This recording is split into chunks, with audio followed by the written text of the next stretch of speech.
কাফনের কাপড়টাকে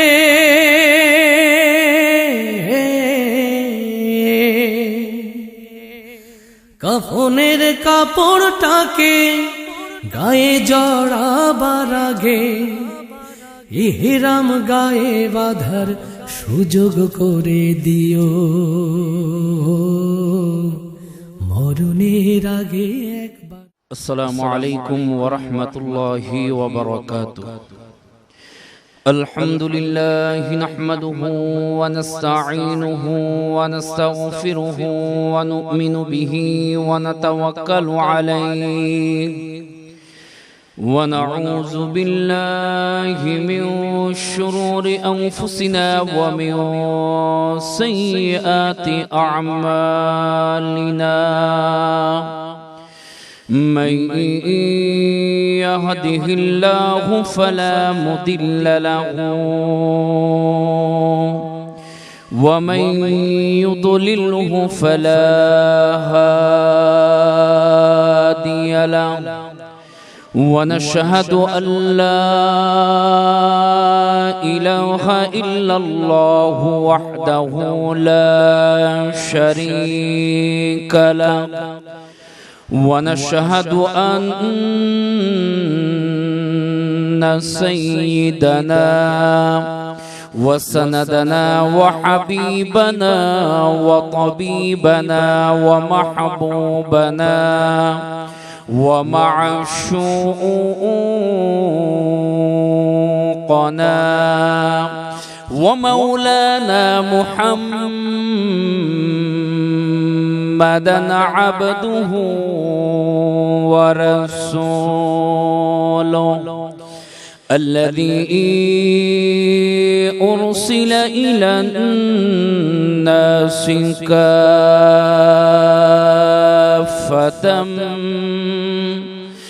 بشيرا ونذيرا وداعيا إلى الله بإذنه وسراجا وقمرا منيرا. أما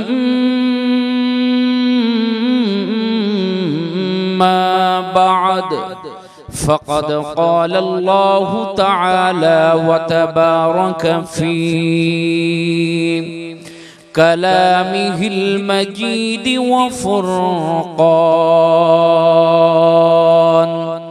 وفرقانه الحميد.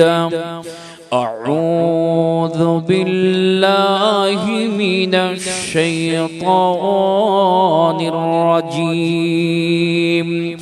بسم الله الرحمن الرحيم. يا أيها الذين آمنوا اتقوا الله حق تقاته ولا تموتن إلا وأنتم مسلمون. صدق الله مولانا العظيم. وقال رسول الله صلى الله عليه وسلم: خطب الناس في حجة الوداع فقال: يا أيها الناس إني قد تركت فيكم ما إن اعتصمتم به فلن تضلوا أبدا، كتاب الله وسنة نبيه صلى الله عليه وسلم، أو كما قال عليه الصلاة والسلام. وصدق رسوله النبي الكريم ونحن على ذلك من الشاهدين والشاكرين والذاكرين والحمد لله رب العالمين. من غنزم در زمین و آسمان، من غنزم در زمین و آسمان، لیکن غنزم در قلوب مؤمنا، لیکن غنزم در قلوب مؤمنا. تو غنی از هر دو عالم من فقیر، روز محشر عذر غائب من فی زیر. سید الکونین ختم المرسلین، آخر آمد بود فخر الاولین. شد وجودش رحمت للعالمین، شد وجودش رحمت للعالمین. مسجد وہ شد ہمارو زمین، مسجد وہ شد ہمارو زمین. بلغ العلا بکمالہ، کشف الدجا بجمالہ، حسنت جمیع خصالہ. صلوا علیہ وآلہ.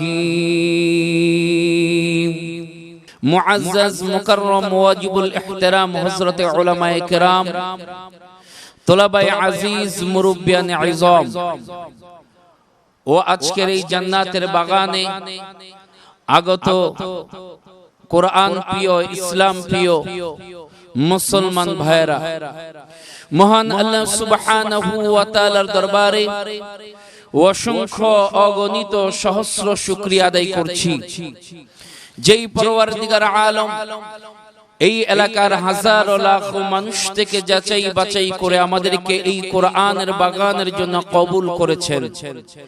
এই জন্য সেই মহান মালিকের দরবারে কালিমাতুশ শুকর আদায় করার লক্ষ্যে সকলেই একবার উচ্চ কণ্ঠে বলি আলহামদুলিল্লাহ।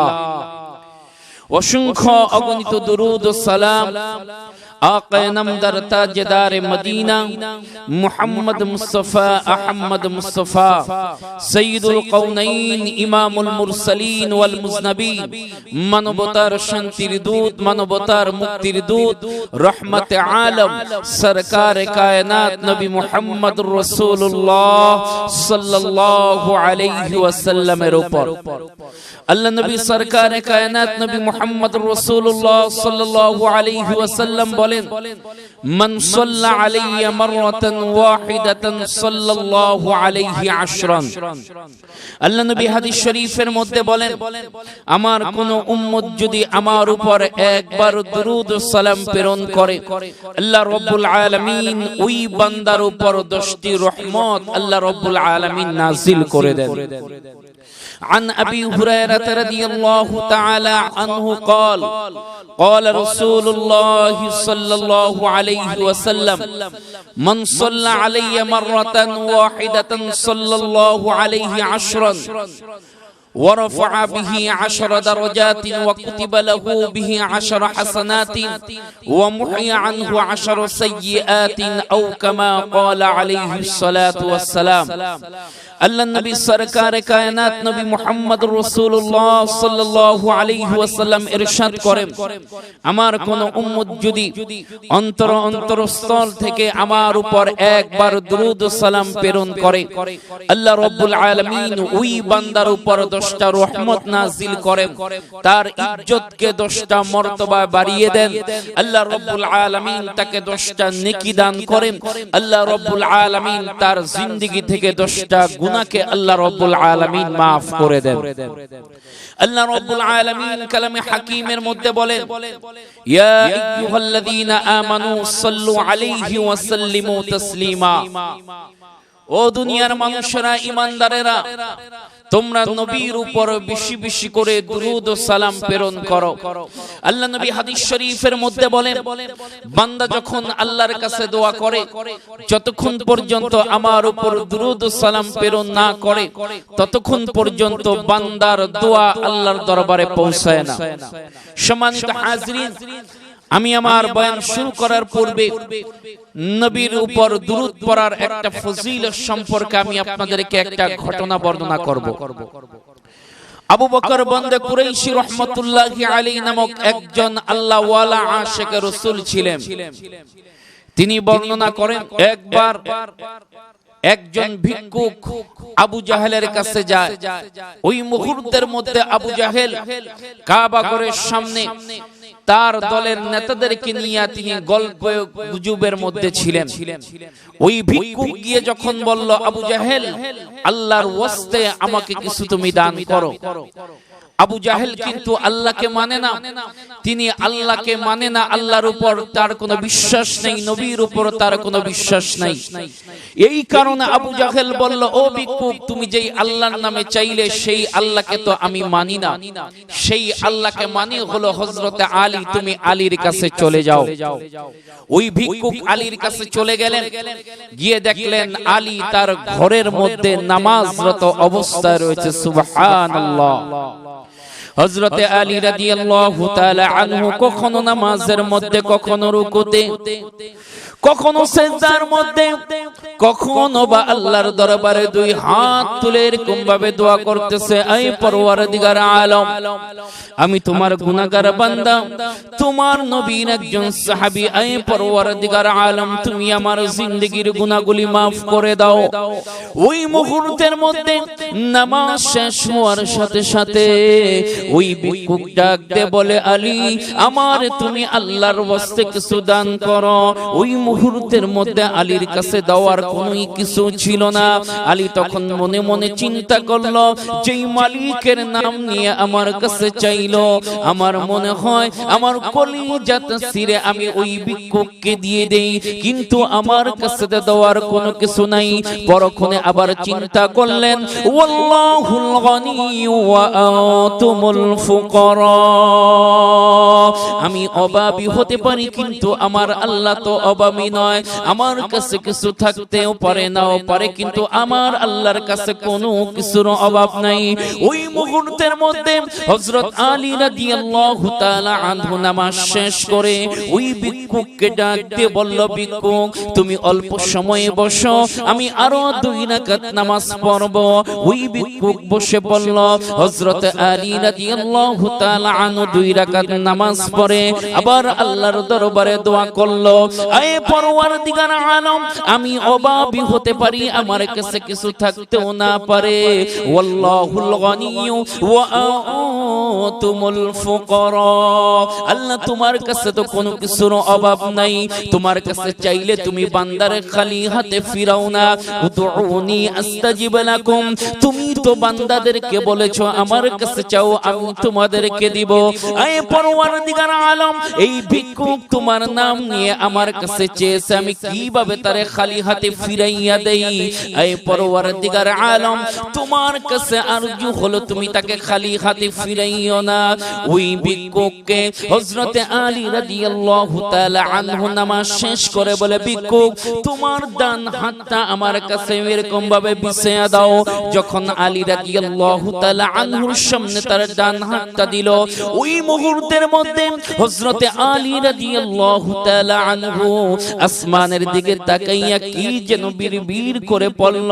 বিড়বিড় করে পড়ে ওই ভিক্ষুকের হাতের মধ্যে ফু দিয়ে বলল, হাতটা বন্ধ করে দাও, আর যারা তোমাকে আমার কাছে পাঠাইছে তাদের কাছ ছাড়া ওই হাতকে তুমি খুলবে না, তাদের সামনে গিয়ে হাতটা খুলবা। ভিক্ষুক বলল, ঠিক আছে। ওই মুহূর্তের মধ্যে ভিক্ষুক যখন আবু জাহেলের দরবারে চলে গেল, আবু জাহেল জাহেল এরকম ভাবে মুসলমানদেরকে হ্যাঁ প্রতিপন্ন করার জন্য বলে, ওই যে দেখো ভিক্ষুক, তিনিও ভিক্ষুক পাঠাইছিলাম আরেকজনের ভিক্ষুকের কাছে, কিন্তু কোনো কিছু পায় নাই, দেখো হাত বন্ধ করে আসতেছে।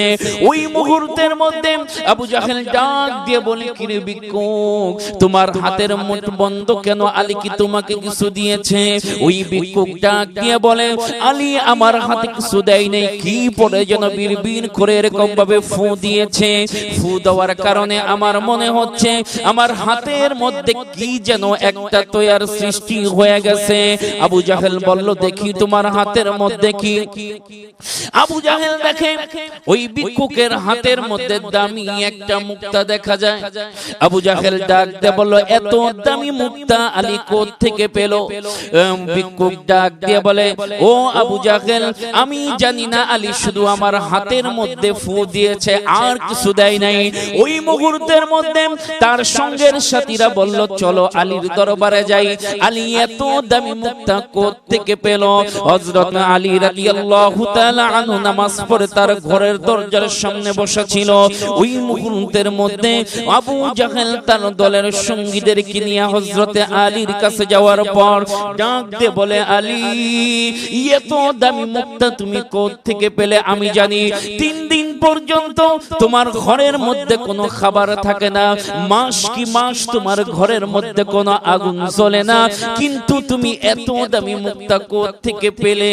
আলী রাদিয়াল্লাহু তাআলা আনহু ডাক দিয়ে বলে, আবু জাহেল, তুমি মনে করছিলা মুসলমান গরিব, ইমানদাররা গরিব হতে পারে, কিন্তু মনে রাখবে মুসলমান গরিব হতে পারে, কিন্তু মুসলমানের আল্লাহ কিন্তু গরিব হয় না। হর ঘরে দে নেক তু তৈয়ার है, हर घरे दे नेक तू तैयार है, जो न मांगे उसे तू बेजार है, जो न मांगे उसे तू बेजार है। सारी दुनिया हो मुखालिफ फिर कोई नुकसान है, सारी दुनिया हो मुखालिफ फिर कोई नुकसान है। डर नहीं है, गम नहीं है, जब खुदा रहमान है। হযরতে আলী রাদিয়াল্লাহু তাআলা আনহু ডাক দিয়ে বলে, ওরে আবু জাহেল, যেই মুহূর্তে তুমি এই ভিক্ষুককে আমার কাছে পাঠাইলে, ওই মুহূর্তে আমার কাছে দেওয়ার মতো কোনো কিছু ছিল না।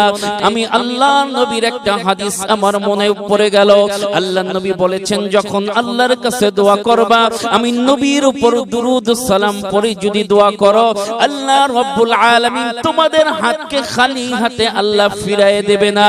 ওই মুহূর্তের মধ্যে আমি আল্লাহর নবীর উপর দুরূদ সালাম পড়ে 2 রাকাত নামাজ পড়ে যখন আমি ওই ভিক্ষুকের হাতের মধ্যে ফু দিলাম, ওই মুহূর্তের মধ্যে হতে পারে আল্লাহ রাব্বুল আলামিন ওই ফুটাকে পরিবর্তন করে দিয়ে ওই ভিক্ষুকের হাতের মধ্যে আল্লাহ ফুটাকে মুক্তা দ্বারা আল্লাহ পরিপূর্ণ করে দিয়েছেন। হর কে বাশদ আমেলে সল্লু মাদাম, হর কে বাশদ আমেলে সল্লু মাদাম, আতশে দোজখ শওদ বরওয়ে হারাম বর মুহাম্মদ, মীর সানম সদ সালাম বর মুহাম্মদ, মীর সানম সদ সালাম, আশফিয়ে মুজরিমা ইয়াউমুল কিয়াম। লাকাদ সাদাকাল্লাহু রাসূলুহুর রুয়া বিল হক, লাতাদখুলুন্নাল মাসজিদাল হারাম ইনশাআল্লাহু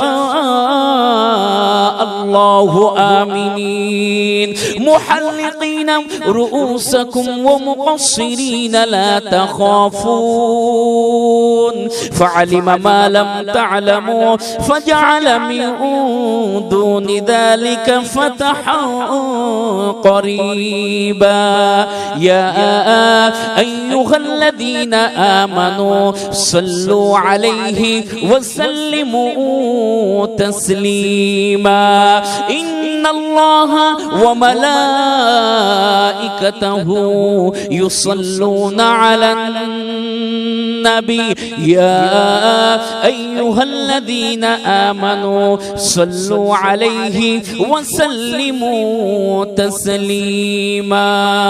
মনটা যদি হইতো প্রবল হাওয়া, হইতো যদি শুকনো কবুতর, পাখির ডানায় উড়িয়ে দিতাম মদিনার তোর।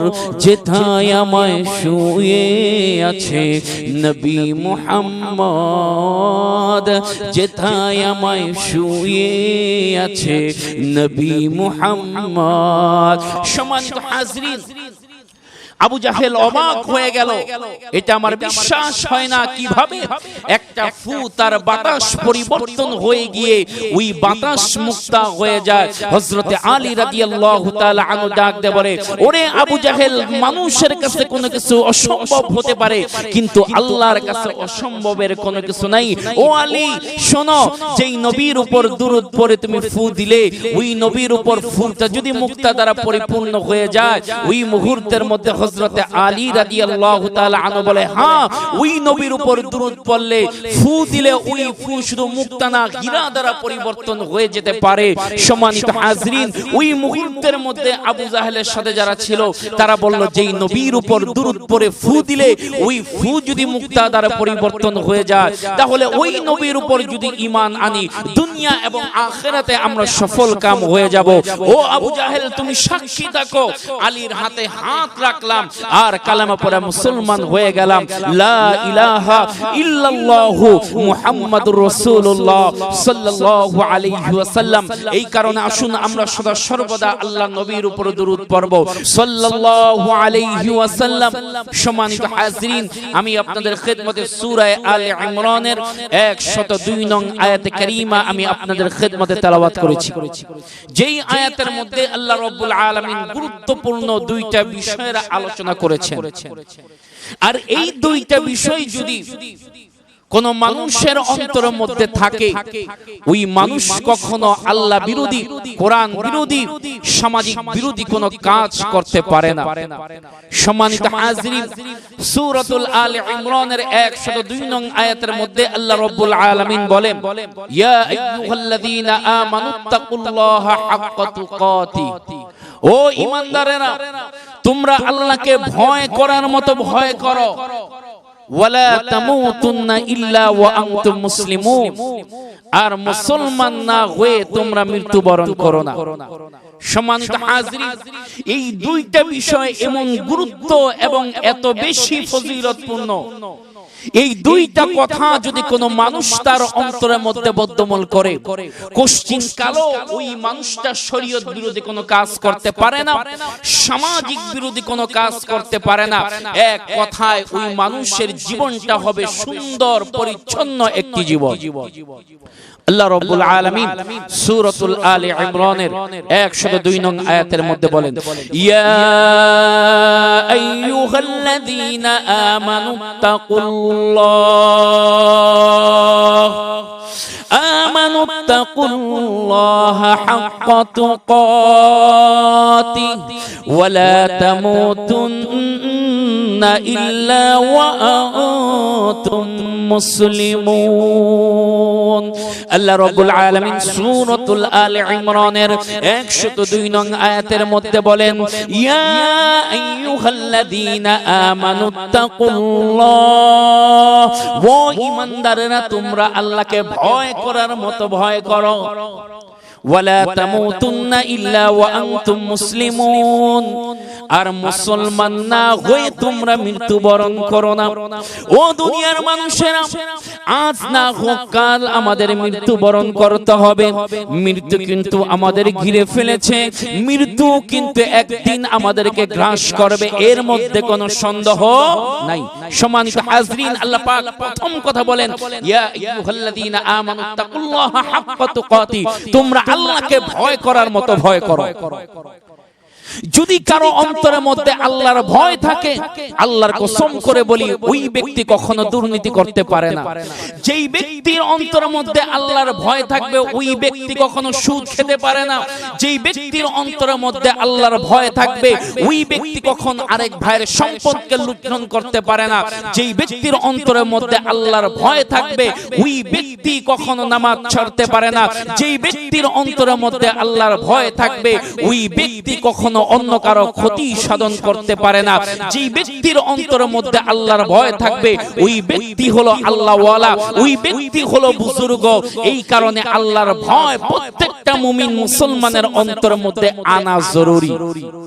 সম্মানিত হাজরিন, আজকে আল্লাহর ভয় মানুষের অন্তরের মধ্যে না থাকার কারণে আজকে আমাদের সমাজের মধ্যে এমন অবক্ষয়, এমন পরিস্থিতি একমাত্র আল্লাহর ভয় না থাকার কারণে। সম্মানিত হাজরিন, দ্বিতীয় কথা আল্লাহ রাব্বুল আলামিন বলেন, ওয়ালা তামুতুন্না ইল্লা ওয়া আনতুম মুসলিমুন, তোমরা মুসলমান না হয়ে মরো না। এর মানে কি? মৃত্যু এটা কি মানুষের হাতে? না, কথাটি এমন নয়। তাফসীর কিতাবের মধ্যে আল্লামা সানাউল্লাহ পানিপতি রাহমাতুল্লাহি আলাইহি তাফসীরে মাজহারির মধ্যে বলেন, না, কথাটা এমন নয়।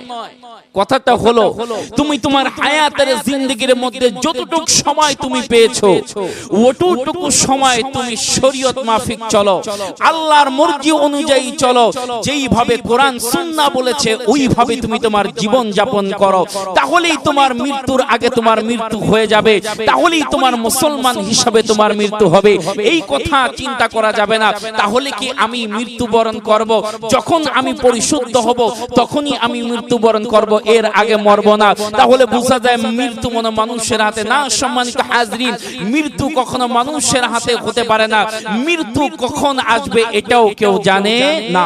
কেউ জানে না মৃত্যু কখন আসবে। আল্লাহ রাব্বুল আলামিন বলেন, লিকুল্লি উম্মাতিন আজাল ফাইদা জাআ আজালুহুম লা ইস্তাখিরুনা সাআতান ওয়া লা ইস্তাকদিমুন।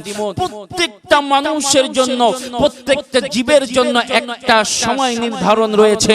ওই সময় যখন আসবে কাউকে এক মুহূর্তেও এক সেকেন্ডেরও সময় দেওয়া হবে না। নবী পয়গম্বরদেরকে দেওয়া হয় নাই, আপনি আমি তো সাধারণ মানুষ, আমাদেরকেও দেওয়া হবে না। সম্মানিত হাজরিন, আপনারা সকলেই হযরত সুলাইমান আলাইহিস সালাতু ওয়াস সালামের নাম শুনেছেন। হযরত সুলাইমান আলাইহিস সালাতু ওয়াস সালাম এমন জলিল কদর একজন পয়গম্বর ছিলেন। হযরত সুলাইমান আলাইহিস সালাতু ওয়াস সালাম যাকে আল্লাহ রাব্বুল আলামিন সারা পৃথিবীর বাদশাহী আল্লাহ তাকে দান করেছিলেন। পৃথিবীর মধ্যে চারজন ব্যক্তিকে সারা পৃথিবীর বাদশাহী দিয়েছিলেন। এর মধ্যে দুইজন মুসলমান আর দুইজন হলো কাফের। দুইজন মুসলমানের মধ্যে একজন হযরত সুলাইমান আলাইহিস সালাতু ওয়াস সালাম, আরেকজন হলো বাদশা যুলকারনাইন। আর কাফেরদের মধ্যে একজন হলো বখতে নসর, আরেকজন হলো ফিরআউন।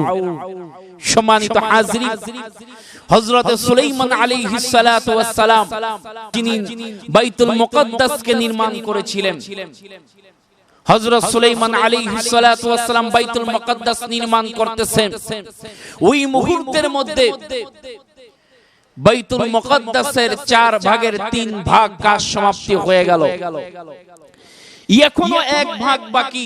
হযরত সুলাইমান আলাইহিস সালাতু ওয়াস সালাম হাতের উপর লাঠি নিয়ে তিনি দাঁড়িয়ে থাকতেন, আর তার হাতের ইশারা জিন দৈত্য দানব তারা এই বাইতুল মুকদ্দাসের কাজ করতেন। পাহাড় থেকে পাথর কেটে তারা এইভাবে কাজ করতেন।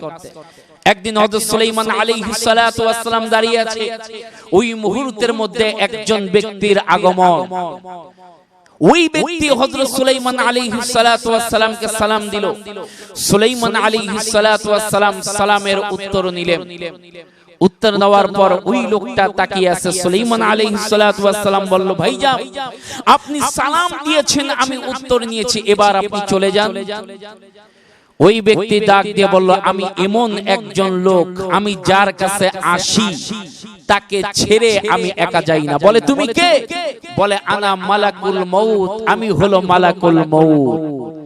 হযরত সুলাইমান আলাইহিস সালাতু ওয়াস সালাম ডাক দে বলে, ও মালাকুল মউত আজরাইল, এই মুহূর্তের মধ্যে আপনি আমার কাছে কি চান?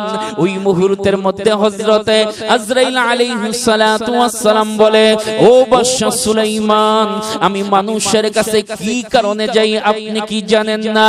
আমি মানুষের কাছে কোনো আশীর্বাদ নিয়ে যাই না, আমি মানুষের কাছে কখনো সুসংবাদ নিয়ে যাই না। আমি যেই বাড়ির মধ্যে ঢুকি, ওই বাড়ি থেকে বের হওয়ার সাথে সাথে ওই বাড়ির মধ্যে মানুষের মাতম আরম্ভ হয়ে যায়, কান্দার রোল পড়ে যায়। আমি যার কাছে যাই তাকে ছেড়ে আমি কখনো বিদায় হই না। আমি হলো মালাকুল মউত আজরাইল। ও বাদশা সুলাইমান, ও সুলাইমান পয়গম্বর, আমি আপনার জান কবজ করার জন্য আসি। বাদশা সুলাইমান ডাক দিয়ে বলেন, ও আজরাইল, এখনো বাইতুল মুকাদ্দাসের কাজ এক ভাগ বাকি। এই এক ভাগ রেখে আমি কিভাবে মৃত্যুবরণ করব? কিভাবে তুমি আমার জানটা নিয়ে যাবে? ওই আজরাইল আলাইহিস সালাতু ওয়াস সালাম ডাক দিয়ে বলে, আমি এই কথা বুঝি না, এটা হলো আল্লাহর ওয়ার্ডার। জোরে বলেন, কার ওয়ার্ডার? আইনামা তাকুনু ইউদরিকুমুল মাউত ওয়ালাউ কুনতুম ফি বুরুজিম মুশাইয়াদা। মউত থেকে যত পালাও তুমি, মউত তোমায় লইবে গিরি। যদিও সুদূর আকাশ পথে পালাও তুমি লাগিয়ে সিঁড়ি। কুল্লু নাফসিন যায়িকাতুল মাউত আল্লাযীনা ইযা আসাবাতুহুম মুসিবা ক্বালু ইন্না লিল্লাহি ওয়া ইন্না ইলাইহি রাজিউন। हो रही है उम्र मिसले बर्फ कुम, हो रही है उम्र मिसले बर्फ कुम। रफ्ता रफ्ता चुपके चुपके दम बदम मौत जिस दिन आ जाएगी, मुर्दा की हालत क्या हुई? रूह तन से उड़ गई, मुर्दा की हालत क्या हुई? कैसे कैसे ताजदारों बादशाह है चल बसे, वो खजाना बालखाना शान शौकतों क्या हुई? कैसे कैसे खूबसूरत रानियां शहजादियां, तन बदन सब गिल गई है, शिक्ल सूरतों क्या हुई? সম্মানিত হাজিরিন, একদিন না একদিন আপনার আমার মৃত্যু বরণ করতে হবে।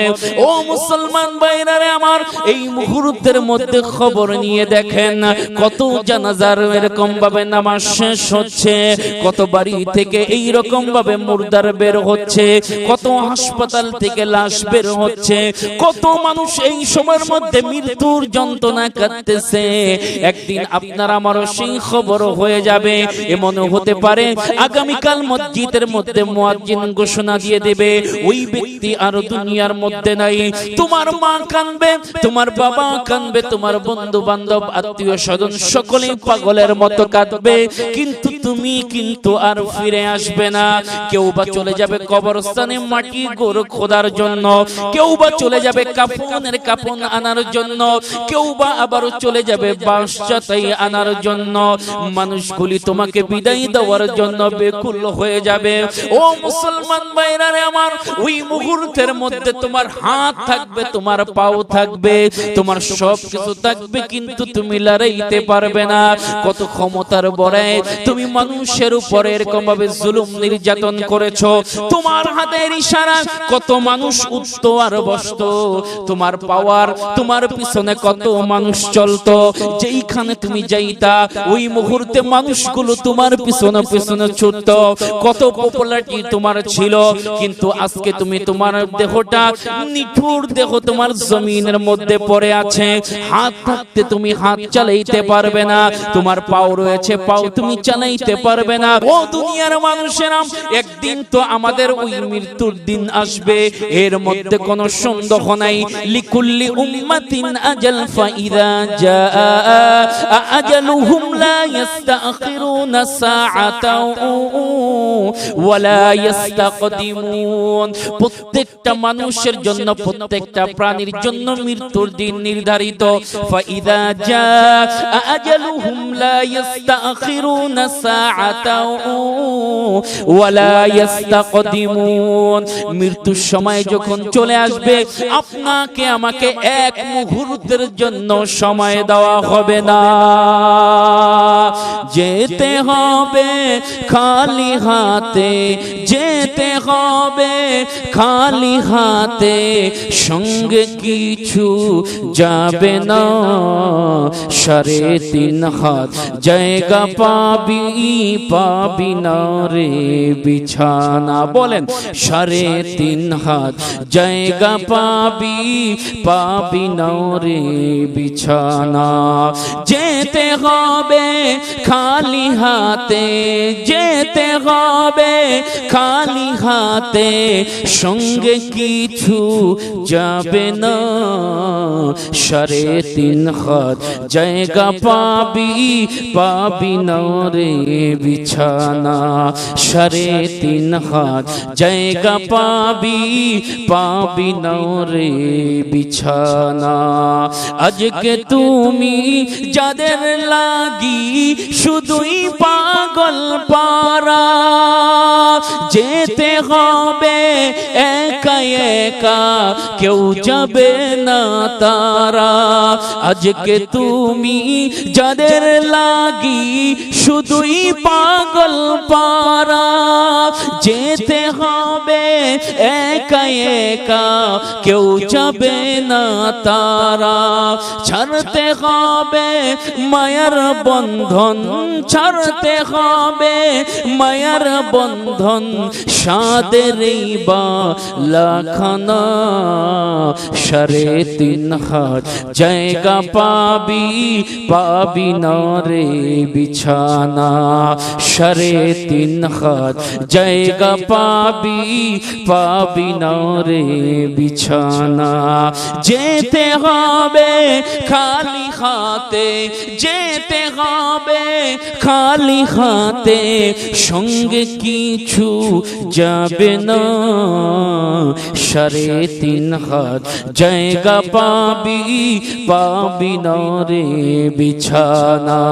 3.5 হাত জায়গা পাবি, পাবি না রে বিছানা। সম্মানিত হাজিরিন, এক মুহূর্তের মধ্যে আমাদেরকে সময় দেওয়া হবে না। এই কারণে সদা সর্বদা আমাদের মৃত্যুর জন্য তৈয়ার হতে হবে, সদা সর্বদা আমাদের মৃত্যুর জন্য এইভাবে প্রস্তুত থাকতে হবে।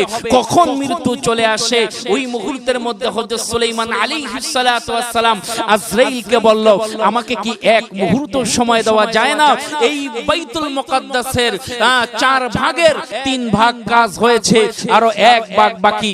এই 1 ভাগের কাজ শেষ হোক। ওই মুহূর্তের মধ্যে আজরাইল বলল, এক মুহূর্ত সময় দেওয়ার অধিকার আমার নাই, আমার ক্ষমতা নাই, এটা আল্লাহর পক্ষ থেকে নির্ধারিত। সম্মানিত হাজিরিন, ওই মুহূর্তের মধ্যে হযরত সুলাইমান আলাইহিস সালাতু ওয়াস সালাম বলল, আমি কি আল্লাহর দরবারে একটু দোয়া করতে পারি? হযরত আজরাইল বলল, অবশ্যই আপনি দোয়া করতে পারেন। আল্লাহর নবী সুলাইমান আলাইহিস সালাতু ওয়াস সালাম আল্লাহর দরবারে দোয়া করলেন, পরওয়ারদিগার আলম, তোমার ঘরের কাজ এখনো 4 ভাগের 1 ভাগ বাকি। ও পরওয়ারদিগার আলম, তুমি তোমার এই ঘরের কাজ শেষ না করে আমি কিভাবে আমি বিদায় নেব? ওই মুহূর্তের মধ্যে আল্লাহ রাব্বুল আলামিন বলেন, ও সুলাইমান, মৃত্যুর সময় প্রত্যেকের জন্য নির্ধারিত, তোমার জন্য কোনো তোমার জন্য বিকল্প কোনো পথ নাই। মৃত্যুর সময় অবশ্যই তোমার মৃত্যুবরণ করতে হবে। হযরত সুলাইমান আলাইহিস সালাতু ওয়াস সালাম বলল, তাহলে বাকি 1 ভাগের কাজের কি অবস্থা হবে? আল্লাহ পাক জানিয়ে দিলেন, ও পয়গম্বর, ওই কাজ যেন সমাপ্ত হয় সেই ব্যবস্থা আমি তোমাকে করে দিতে পারি, তোমার চিন্তার কোনো কারণ নাই। তোমার মৃত্যু এইভাবে হবে, তোমার কাজ শেষ হওয়ার পর তোমার দেহ জমিনের মধ্যে পড়বে। হযরত সুলাইমান আলাইহিস সালাতু ওয়াস সালাম আল্লাহর কাছে দোয়া করলেন। সম্মানিত হাজিরিন, এই কথার মাধ্যমে এই কথা যেন আমরা না বুঝি হযরত সুলাইমান মৃত্যুকে ভয় পেয়েছে। মুসলমান কখনো মৃত্যুকে ভয় করতে পারে না, মুসলমান কখনো মরণকে ভয় করতে পারে না, কারণ মৃত্যু হলো মুসলমানের জন্য আল্লাহর পক্ষ থেকে একটি উপঢৌকন, আল্লাহর পক্ষ থেকে পুরস্কার, আল্লাহর পক্ষ থেকে একটা নিয়ামত হলো ঈমানদারের মৃত্যু। সম্মানিত হাজিরিন, দুনিয়ার মধ্যে যত পয়গম্বর রয়েছে সমস্ত পয়গম্বর তাদের জন্য এক ব্যবস্থাপনা ছিল, আর আপনার আমার নবী মুহাম্মদুর রাসূলুল্লাহ সাল্লাল্লাহু আলাইহি ওয়াসাল্লামের ব্যাপার ছিল অন্য। যখন আল্লাহর নবীর মৃত্যু চলে আসলো, ওই মুহূর্তের মধ্যে হযরত জিবরাইল আল্লাহর নবীর ঘরে চলে আসলেন। আসার পর সালাম দিলেন। সালাম জানানোর পর জিবরাইল ডাক দিয়া বলল, ইয়া রাসূলুল্লাহ, আপনার সাথে আরেকজন আসছে। বলে কে? বলে সে হলো আজরাইল। বলে কেন আসছে? বলে আপনাকে সালাম দেওয়ার জন্য, আপনার সাথে দেখা দেওয়ার জন্য। আল্লাহর নবী বলল ঠিক আছে, তাকে নিয়ে আসো। যখন জিবরাইল আলাইহিস সালাতু ওয়াস সালাম আজরাইলকে নিয়ে আসলেন, আজরাইল আলাইহিস সালাতু ওয়াস সালাম সালাম দিলেন আর বললেন, ইয়া রাসূলুল্লাহ, আল্লাহ কিন্তু আপনার জান কবজ করার জন্য আমাকে পাঠাই নাই। যদি আপনি চান তাহলে আমার সাথে আপনি আল্লাহর দরবারে যেতে পারেন, আর যদি না চান আপনাকে এত অসংখ্য হায়াত দেওয়া হবে, কিয়ামত পর্যন্ত আপনাকে হায়াত দেওয়া হবে। ইসমা শীতা, কিয়ামতের আগেও আপনার মৃত্যুবরণ হবে। আল্লাহ নবী বললেন, কিয়ামতের আগেই যদি আমার মৃত্যুবরণ হয় তাহলে দেরি করার কারণ কি? আমি আল্লাহর সান্নিধ্য পাওয়ার জন্য পাগল হয়ে গেছি, বেকরার হয়ে গেছি। যখন আজরাইল আল্লাহ নবীর যখন সিনার মধ্যে হাত দিলেন, আল্লাহ নবীর জান মোবারক কবজ করবে, ওই মুহূর্তের মধ্যে আল্লাহ নবী বলল, আজরাইল, তোমার হাত রাখার কারণে আমার মনে হচ্ছে আমার সিনার মধ্যে তুমি একটা পাহাড় দিয়ে রাখছো। ও আজরাইল, যদি আমার সিনার মধ্যে হাত দেওয়ার কারণে যদি এমন কষ্ট অনুভব হয়, এত ভার মনে হয়, না জানি আমার গুনাহগার উম্মতদেরকে কিভাবে তুমি তোমার জান কবজ করবা, কত কষ্ট দিয়ে করবা। ওই মুহূর্তে আজরাইল ডাক দিয়ে বলে, ইয়া রাসূলুল্লাহ, আপনার মৃত্যুর সময় আপনি আপনার উম্মতদেরকে ভুললেন না, আপনি উম্মতকে এত মুহাব্বত করেন, এত বেশি পছন্দ করেন। ওই মুহূর্তে আল্লাহ রাব্বুল আলামিন জানিয়ে দিলেন, ও নবী, চিন্তার কোনো কারণ নাই। যেই সকল আপনার উম্মতেরা আপনার সুন্নত অনুযায়ী চলবে, আমি আল্লাহর আদেশ কোরআন মাফিক চলবে, আমি আল্লাহ আপনার সাথে ওয়াদা দিচ্ছি, মায়ের কোলে যেমন সন্তান দুধ খেতে খেতে ঘুমিয়ে পড়ে, সে যখন কোনো খবরও পায় না, ঠিক তেমনি ভাবে আপনার উম্মত যারা আপনার সুন্নত অনুযায়ী চলবে, ওইভাবে আমি তাদের জানকে কবজ করব। আর মায়ের কোলে দুধ খাইতে খাইতে সন্তানের যখন কোনো খবর থাকে না, যখন আপনার উম্মতের জান কবজ করা হবে, ওই মুহূর্তের মধ্যে তাদের কোনো খবর থাকবে না। সম্মানিত হাজরিন, হযরত সুলাইমান আলাইহিস সালাতু ওয়াস সালাম আল্লাহর কাছে দোয়া করলেন, আয় পরওয়ারদিগারে আলম, এখনো আপনার বাইতুল মুকাদ্দাস, আপনার ঘরের কাজের 4 ভাগের 1 ভাগ বাকি। এই মুহূর্তে যদি আমার ইন্তেকাল হয়ে যায়, এই মুহূর্তে যদি আমার মৃত্যু হয়ে যায়, বাকি 1 ভাগের কাজ কিভাবে হবে? আল্লাহ রাব্বুল আলামিন জানিয়ে দিলেন, ও পয়গম্বর সুলাইমান, চিন্তার কোনো কারণ নাই, এমন ব্যবস্থা করব যেন জিনেরা বাকি কাজগুলি সংশোধন করে। ওই মুহূর্তের মধ্যে আল্লাহ রাব্বুল আলামিন হযরত সুলাইমান আলাইহিস সালাতু ওয়াস সালামের জানটাকে আজরাইলের মাধ্যমে কবজ করে নিলেন। হযরতে আজরাইল জান কবজ করে নিলেন, কিন্তু দেখা গেল সুলাইমান আলাইহিস সালাতু ওয়াস সালাম লাঠির উপর ভর করে দাঁড়িয়ে আছে। পূর্বে ওই জিনেরা সারা দিনে এক বেলা কাজ করত, কিন্তু আল্লাহ নবী সুলাইমানের যখন ইন্তেকাল হয়ে গেল, তিনি তার লাঠির উপর ভর করে দাঁড়িয়ে আছে। রাত দিন এই রকম ভাবে ওই জিনেরা কাজ করতে লাগলো। 1 বছরের মধ্যে বাইতুল মুকাদ্দাসের কাজ শেষ হয়ে গেল।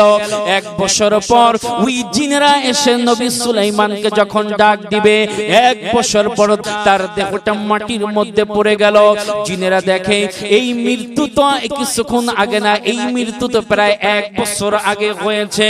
ও ও মুসলমান ভাইরা আমার, এত বড় পাওয়ারফুল পয়গম্বর, এত বড় পাওয়ারফুল একজন বাদশা, যাকে আল্লাহ রাব্বুল আলামিন সারা দুনিয়ার বাদশাহী দিয়েছিলেন, ওই বাদশা যদি তার মৃত্যু এক মুহূর্তের জন্য যদি বিলম্ব না করতে পারে, তাহলে কি আমরা আমাদের মৃত্যুকে বিলম্ব করতে পারবো? এখনো সময় আছে, আমাদের পরিশুদ্ধ হওয়ার এখনো সময় আছে। ও মুসলমান ভাইরা আমার, হতে পারে আজকের এই মাহফিল আপনার আমার জিন্দেগির শেষ মাহফিল হয়ে যেতে পারে, হতে পারে আজকে রাত্রের এই ঘুম আপনার আমার জিন্দেগির শেষ ঘুম হয়ে যেতে পারে, হতে পারে আজকে রাত্রের এই খাবার আপনার আমার জিন্দেগির শেষ খাবার হয়ে যেতে পারে, হতে পারে আজকের এই ব্যবসা আপনার আমার জিন্দেগির শেষ ব্যবসা হয়ে যেতে পারে, হতে পারে আজকের এই দিনের চাকরি আমার আপনার আমার জিন্দেগির শেষ চাকরি হয়ে যেতে পারে। ও মুসলমান ভাইরা রে আমার, আল্লাহ রাব্বুল আলামিন কিন্তু জানিয়ে দিয়েছেন, কুল্লু নাফসিন যায়িকাতুল মাউত, প্রত্যেকটা নফস, প্রত্যেকটা প্রাণী মৃত্যু স্বাদ গ্রহণ করবে। আল্লাযীনা ইযা আসাবাতুহুম মুসিবা ক্বালু ইন্না লিল্লাহি ওয়া ইন্না ইলাইহি রাজিউন। ও মুসলমান ভাইরা রে আমার, একদিন না একদিন এই মুখটা আল্লাহর দরবারে হাজির করতে হবে, আল্লাহর সামনে আমাদের উপস্থিত হতে হবে। ও মুসলমান ভাইরা আমার, এই কারণে মৃত্যুর আগে আপনার আমার পরিশুদ্ধ হতে হবে, ঈমান আনার মতো আনতে হবে, আমলে সালেহ করতে হবে, শরীয়ত মাফিক জিন্দেগি পরিচালনা করতে হবে, নবীর সুন্নতকে আঁকড়িয়ে ধরতে হবে। নবীর সুন্নত না নিয়ে যদি আমরা কবরের মধ্যে যাই, তাহলে সেইখানে আমরা মুনকার নকিরের কি জবাব দেব? আল্লাহর নবীর সামনে আমরা কিভাবে মুখ দেখাইব? ও মুসলমান ভাইরা রে আমার, এই কারণে আসুন মৃত্যুর আগে আমাদের মৃত্যুবরণ করতে হবে। মুতু ক্বাবলা আন তামুতু, মৃত্যু আগে তুমি মৃত্যুবরণ করো। অর্থাৎ মৃত্যুর আগে মৃত্যুবরণ করার মানে হলো তোমার জীবনটাকে তুমি শরীয়ত মাফিক তুমি পরিচালনা করো, তোমার জীবনটাকে আল্লাহর বিধানের সামনে সিলিন্ডার করে দাও। তোমার ব্যবসা হবে তাও আল্লাহর জন্য, তোমার চাকরি হবে তাও আল্লাহর জন্য, তোমার রাজনীতি হবে তাও আল্লাহর জন্য, তোমার বিবাহ শাদী হবে তাও আল্লাহর জন্য, তোমার সন্তান আদি হবে তাও আল্লাহর জন্য, তোমার ইমামতি হবে তাও আল্লাহর জন্য, তোমার বক্তৃতা দেওয়া হবে তাও আল্লাহর জন্য, তোমার খতিবগিরি এক কথা তোমার জিন্দেগির যা কিছু হবে সব একমাত্র আল্লাহর জন্য। আল্লাহ নবী হাদিস শরীফের মধ্যে বলেন, আল হুব্বু ফিল্লাহ ওয়াল বুগযু ফিল্লাহ ওয়া মান আ'তা লিল্লাহ ওয়া মান আলিল্লাহ ফাকাদ ইসতাকমালা ঈমান। বান্দা কাউকে ভালোবাসবে তাও আল্লাহর জন্য, কারোর সাথে শত্রুতা পোষণ করবে তাও আল্লাহর জন্য, কাউকে কিছু দান করবে তাও আল্লাহর জন্য, কাউকে কিছু দান করা থেকে বিরত থাকবে তাও আল্লাহর জন্য। বান্দার হায়াতের জিন্দেগির যা কিছু হবে একমাত্র রেজায়ে মাওলা আল্লাহকে রাজি এবং খুশি করার উদ্দেশ্য হবে। তখনই তোমার মৃত্যুর আগে মৃত্যু হয়ে যাবে, তখনই তোমার মৃত্যুটা হলে মুসলমান হিসাবে মৃত্যু হবে। ও দুনিয়ার মানুষেরা, এখনো সময় আছে, পরিশুদ্ধ হয়ে যাও, এখনো সময় আছে, নবীর সুন্নতকে তোমরা আঁকড়িয়ে ধরো। এই কারণে বলবো, আসুন আমরা সবাই মৃত্যুর আগে মৃত্যুর জন্য প্রস্তুত হয়ে যাই। মৃত্যু যেহেতু আসবে, এই কারণে মৃত্যুর আগে আমাদের মৃত্যুর জন্য প্রস্তুত হতে হবে। कैसे कैसे ताजदारों बादशाह चल बसे, वो खजाना बालखाना शान शौकत, क्या हुई क्या सामान लाया मुसाफिर, सफर तेरा है बईद, रंज की दरिया में कश्ती मौज तूफान है मजीद, देख लो ऐ कश्ती बानो कश्ती अपनी देख लो, गहराई दरिया की अंदर कश्ती ना डूबो जाने दो। সম্মানিত হাজিরিন, সূরা আলে ইমরানের 102 নং আয়াতের মধ্যে আল্লাহ পাক বলেন, প্রথম কথা হলো ও দুনিয়ার মানুষ, ও ঈমানদারেরা, তোমরা আল্লাহকে আল্লাহকে ভয় করার মতো ভয় করো, যথাসাধ্য ভয় করো, এবং ওয়ালা তামুতুন্না ইল্লা ওয়া আনতুম মুসলিমুন, এবং মুসলমান না হয়ে তোমরা মৃত্যুবরণ করো না। যদি ঈমান না নিয়ে, যদি নবীর সুন্নাত না নিয়ে যদি কবরের মধ্যে আসো, কোনো উপায় তোমাদের থাকবে না। আর যদি কোরআন মাফিক জিন্দেগি পরিচালনা করে নবীর সুন্নতের উপর চলে যদি কবরের মধ্যে আসো, কবরে আসতে দেরি হবে। আমি আল্লাহ তোমাদের কবরটাকে জান্নাতের বাগান বানাইতে দেরি করব না। সম্মানিত হাজরিন, আসুন আমরা আল্লাহকে ভয় করার মতো ভয় করি, এবং মুসলমান না হয়ে যেন আমরা মৃত্যুবরণ না করি। এক কথা সদা সর্বদা আমরা নবীর সুন্নত অনুযায়ী চলবো, এবং আল্লাহর রেজামন্দি অনুযায়ী, আল্লাহ যেইভাবে বলেছেন, কোরআন যেইভাবে বলেছেন, ওইভাবে আমরা জীবন পরিচালনা করব। আল্লাহ রাব্বুল আলামিন আমাদের সকলকে কোরআন এবং সুন্নাহ মাফিক জীবন পরিচালনা করার তৌফিক দান করুক। ওয়া আখির দাওয়ানা আনিল হামদুলিল্লাহি রাব্বিল আলামিন। আসসালামু আলাইকুম ওয়া রাহমাতুল্লাহি ওয়া বারাকাতুহু।